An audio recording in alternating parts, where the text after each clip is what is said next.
আসসালামু আলাইকুম দেশবাসী, কেমন আছেন? আশা করি ভালো আছেন আর আমিও ভালো আছি। আজকে আমি তোফাজ্জলকে নিয়ে কথা বলতে চাই আপনাদের মাঝে। আসলে তোফাজ্জলের কথাগুলো না বললে হয় না। তোফাজ্জলের কি অপরাধ ছিল? তোফাজ্জল কি ভুল করেছিল? সামান্য ভাতের জন্য জীবন দিতে হলো? সামান্য ভাতের জন্য মরণ খাতায় নাম লিখতে হলো? আজকে আমরা বাঙালি বলে হচ্ছে, ঘৃণা হচ্ছে। বাইছি আমরা বাঙালি হয়ে এই কাজ কিভাবে করলাম? সামান্য একটা নির্মোহন মানুষকে আমরা এভাবে অত্যাচার করতে পারি? তারা নাকি ঢাকা বিশ্ববিদ্যালয়ের ছাত্র, তারা মাথায় কি জ্ঞান নাই?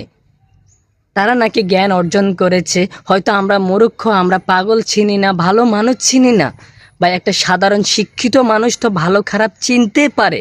আপনারা পাগলও চিনেন না, ভালো মানুষও চিনেন না। আপনারা কিসের শিক্ষিত, কিসের শিক্ষা অর্জন করেছেন?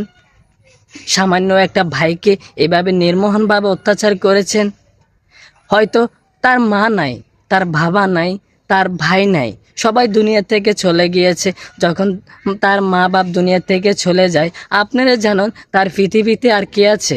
আর ভাইটা তোফাজ্জল বেঁচে থেকে আর কি করবে? তার মা নাই, বাবা নাই, পৃথিবীতে কেউ নাই, তাই বুঝি তাকে এইভাবে অত্যাচার করবে? আপনারা বলুন ভাই, সামান্য একটা ভাতের জন্য ভাইকে জীবন দিতে হলো। ঠিক আছে, ভাইটাকে মেরেছেন, অপরাধ করেছে, আইনের হাতে তুলে দেন। সামান্য একটা ভাইকে এভাবে অত্যাচার করছেন। ছি! মারতে মারতে তাকে আবার ভাতও খাওয়াইছেন, ভাত খাওয়ার পরে আবারই মেরেছেন। ভাই, আমরা বাঙালি, ঘৃণা হচ্ছে আজকে আমরা বাঙালি বলে। আমরা ভালো মানুষ চিনি না, পাগল মানুষ চিনি না।